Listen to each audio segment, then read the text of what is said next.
بسم اللہ الرحمن الرحیم۔ السلام علیکم۔ اللہ تعالیٰ کے فضل و کرم سے ہم نے ایک سلسلہ شروع کر رکھا ہے جس میں ہم 10 منٹ کے اندر قرآن شریف کی کسی ایک سورت کا ترجمہ پڑھتے ہیں اور پھر اس کے تھوڑی سے مفہوم پر روشنی ڈالتے ہیں۔ اور اس زمن میں ہم نے جس سورت کا انتخاب آج کیا ہے وہ سورہ جمعہ ہے، مدنی ہے۔ اس کی 11 آیتیں ہیں، 2 رکوع ہیں۔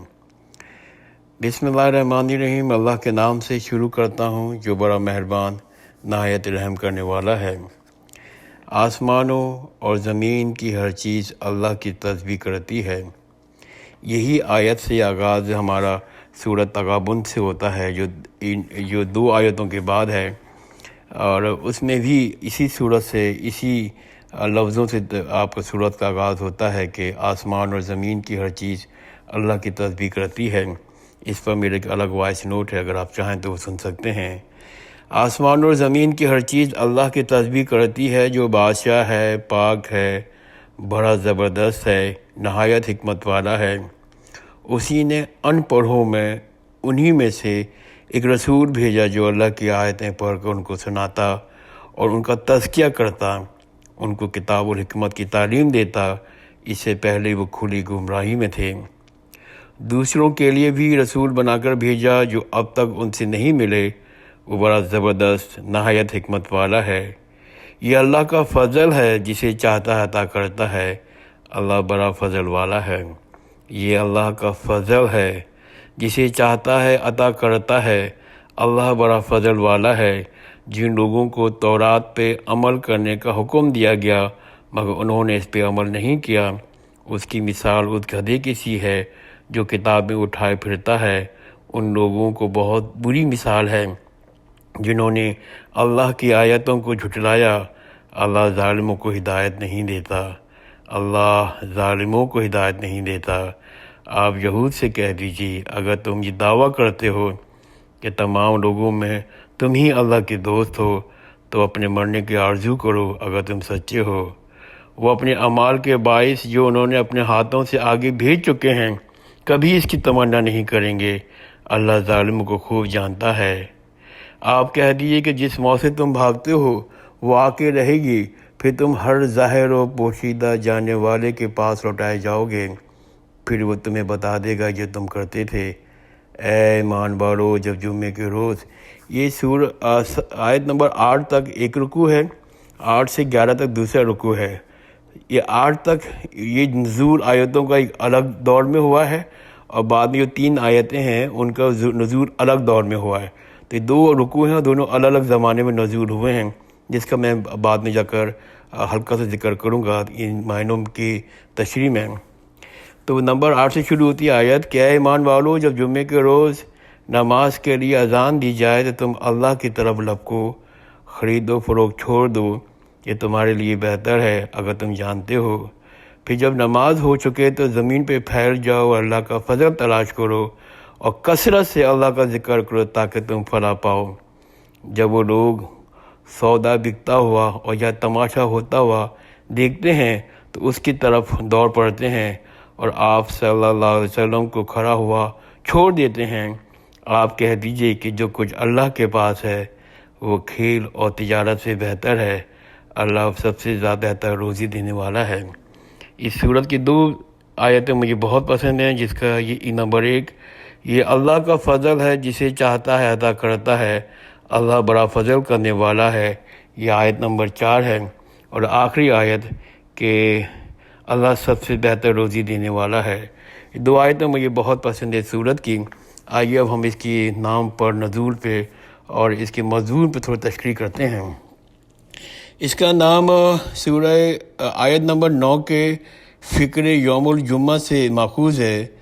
اگرچہ اس سورہ میں نماز جمعہ کے احکام بھی آخری 3 آیتوں میں بیان کیے گئے ہیں، لیکن جمعہ مجموعی موضوع نہیں ہے اس سورت کا، بلکہ دوسری صورتوں کی طرح سے ناموں کی طرح یہ بھی نام کی علامت کے طور پر رکھا گیا ہے۔ زمانہ نزول، جیسے میں نے عرض کیا کہ پہلا جو رکوع ہے وہ زمانہ نزول 7ویں ہجری میں ہے۔ غالباً یہ فتح خیبر کے موقع پر یا اس کے بعد قریبی زمانے میں نزول ہوئی ہے۔ اگر ہم دیکھتے ہیں صحیح بخاری میں، صحیح مسلم میں، ترمذی میں ایک حضرت ابو ہریرہ رضی اللہ تعالیٰ نے کی یہ روایت نقل کی جاتی ہے کہ ہم حضور کی خدمت میں بیٹھے ہوئے تھے جب یہ آیتیں نازل ہوئیں۔ حضرت ابو ہریرہ کے متعلق یہ بات تاریخ سے ثابت ہے، وہ صلح حدیبیہ کے بعد اور فتح مکہ سے پہلے ایمان لائے تھے۔ تو خیبر کی فتح ابن حشام کے بقول محرم اور ابن سعد کے بقول جمادی الاول 7ویں ہجری میں ہوئی۔ تو قیاس یہ کیا جا سکتا ہے کہ یہودیوں کے اس آخری گھر کو فتح کرنے کے بعد اللہ تعالیٰ نے ان کو خطاب کرتے ہوئے یہ آیتیں نازل فرمائی ہوں گی، یا پھر ان کا نزول اس وقت ہوا جب خیبر کا انجام دے کر شمالی حجاز کی تمام یہودی بستیاں اسلامی حکومت میں شامل ہو رہی تھیں۔ اور دوسرا رکوع ہجرت کے بعد کا ہے، وہ تقریباً قریبی زمانہ میں نازل ہوا ایسا لگتا ہے، کیونکہ حضور نے مدینہ منورہ میں پہنچنے کے بعد 5ویں روز جمعہ کا قیام کیا تھا، جمعہ کی نماز کا اہتمام کیا تھا۔ اور اس رکوع کی آخری آیت میں جس واقعے کی طرف اشارہ کیا گیا ہے وہ صاحب بتا رہا ہے کہ اقامت جمعہ کا سلسلہ شروع ہونے کے بعد لازماً کسی ایسے زمانے ہی میں پیش آیا ہوگا جب لوگوں کو دینی اجتماعات کے ادب کی پوری تربیت ابھی نہیں ملی تھی۔ اور اس کا موضوع جیسے میں نے پہلے عرض کیا، اس سورہ کے 2 رکوع ہیں، الگ الگ زمانے میں نازل ہوئے ہیں، اسی لیے دونوں کے رکوع کے موضوع بھی الگ الگ ہیں اور خطاب بھی الگ الگ لوگ ہیں۔ اگرچہ ان کے درمیان ایک قسم کی مناسبت ہے جس کی وجہ سے اللہ سبحانہ تعالیٰ نے ان دونوں رکوع کو ایک سورہ میں جمع کر دیا ہے، اور اس کی جو مناسبت سمجھنے کے لیے ضروری ہے ہم دونوں موضوع کو الگ الگ سمجھتے ہیں۔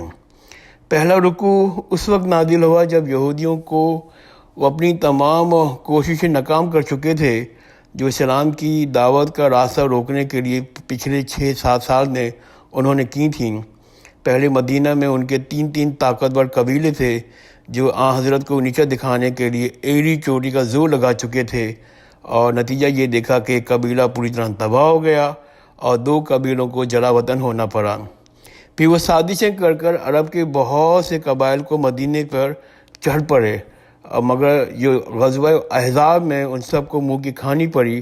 اس کے بعد ان سب کا جو بڑا گڑھ تھا خیبر رہ گیا تھا، جہاں مدینے سے نکلے ہوئے تمام یہودی بڑی تعداد میں جمع ہو گئے تھے۔ ان آیت کے نزول کے وقت وہ بھی بغیر کسی معمولی زحمت کے فتح ہو گیا، اور یہودیوں نے خود درخواست کر کے وہاں مسلمانوں کی کاشتکاری کی حیثیت سے رہنا قبول فرمایا، اور اس آخری شکست کے بعد عرب میں یہودی کی طاقت کا بالکل خاتمہ ہو گیا تھا۔ حدیثوں سے ثابت ہوتا ہے کہ وہ جو وادی القرا، فدق، تیمہ، تبوک، یہ سب ایک ایک کر یہودیوں کی بستیاں ہیں، انہوں نے ہتھیار ڈال دیا اور اسلام قبول کر لیا، اور یہودی لوگوں نے مسلمانوں کی رعایا بن کر رہنا برداشت کرنا شروع کر دیا۔ یہ وہ لوگ تھے جو حضرت صلی اللہ علیہ وسلم کا نام بھی برداشت نہیں کرنا چاہتے تھے، سننا بھی نہیں چاہتے تھے۔ یہ موقع ہے جب اللہ تعالیٰ نے سورہ میں ایک مرتبہ پھر ان کو خطاب فرمایا، غالباً یہ آخری خطاب تھا جو قرآن مجید میں ان سے کیا گیا۔ اس میں انہیں مخاطب کر 3 باتیں کی گئیں۔ اس خطاب میں 3 چیزیں اللہ تعالیٰ نے ان صورت میں یہودیوں کو بتائی ہیں۔ نمبر 1 کہ تم اس رسول کو اسی لیے ماننے سے انکار کر رہے تھے کہ یہ قوم میں وہ رسول آیا ہے جسے تم حقارت کے ساتھ امی کہتے تھے۔ تمام راز اور زوم باطل یہ تھا کہ رسول لازماً تمہاری قوم میں سے آنا چاہیے۔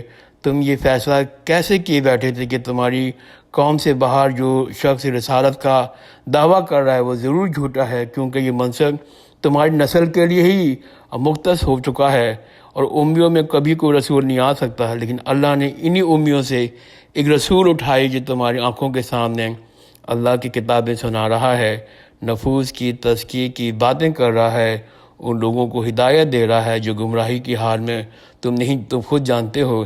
یہ اللہ کا فضل ہے، جسے چاہتا دے دیتا ہے۔ اس فضل پر تمہارا اجارہ داری نہیں ہے، جسے تم دلوانا چاہو تو اسی کو وہ دے، جسے تم محروم رکھنا چاہو وہ اس کو محروم رکھے۔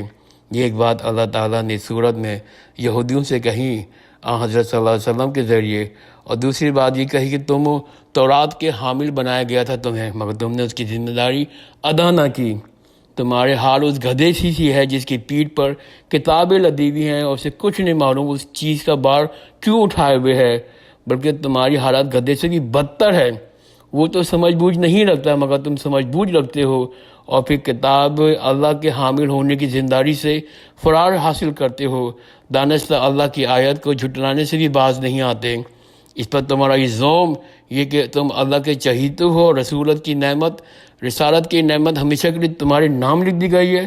گویا تمہارے رائے یہ ہے کہ خواہ اللہ کے پیغام کا حق ادا ہو نہ ہو، بہرحال اللہ اس کا پابند ہے کہ وہ اپنے پیغام کا حامل تمہارے سوا کسی کو نہ بنائے۔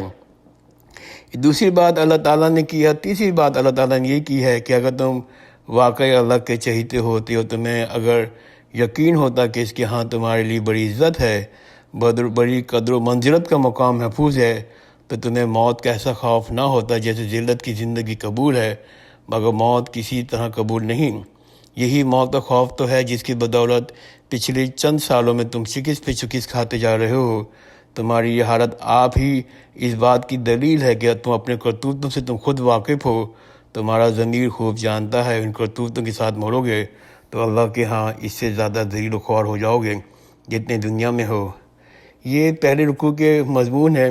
اس کے بعد دوسرا رکوع شروع ہوتا ہے جو کئی سال پہلے نازل ہوا تھا۔ پہلا رکوع بہت پہلے نازل ہو گیا تھا، دوسرا رکوع بعد میں نازل ہوا ہے۔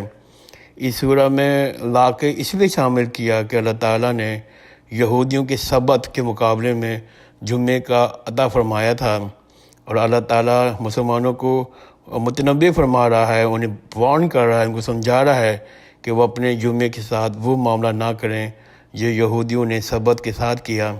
یہ رکوع اس وقت نازل ہوا جب مدینے کے ایک روز جمعے کے روز نماز جمعے کے وقت ایک تجارتی قافلہ آیا اور اس کے ڈھول تاشوں کی آواز سن کے 12 آدمیوں کے سوا تمام حاضرین مسجد نبوی سے قافلے کی طرف دوڑ پڑے۔ حالانکہ اس وقت رسول اللہ خطبہ ارشاد فرما رہے تھے، اس پر یہ حکم آیا کہ جمعے کے اذان ہونے کے بعد ہر قسم کی خرید و فروخت اور دوسری مصروفیات حرام ہیں۔ اہل ایمان کا کام یہ ہے کہ اس وقت سب کام چھوڑ چھاڑ کے اللہ کے ذکر کی طرف دوڑیں۔ البتہ جب نماز ختم ہو جائے تو ان کا حق ہے کہ وہ اپنا کاروبار چلانے کے لیے زمین میں پھیل جائیں۔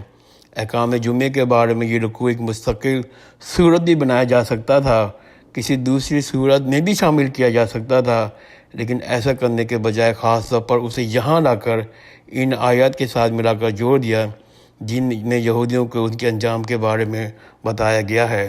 تو یہ دونوں رکوع جو ہیں وہ یہودیوں کے متعلق ہیں، اور آخری رکوع جمعے کے متعلق ہے۔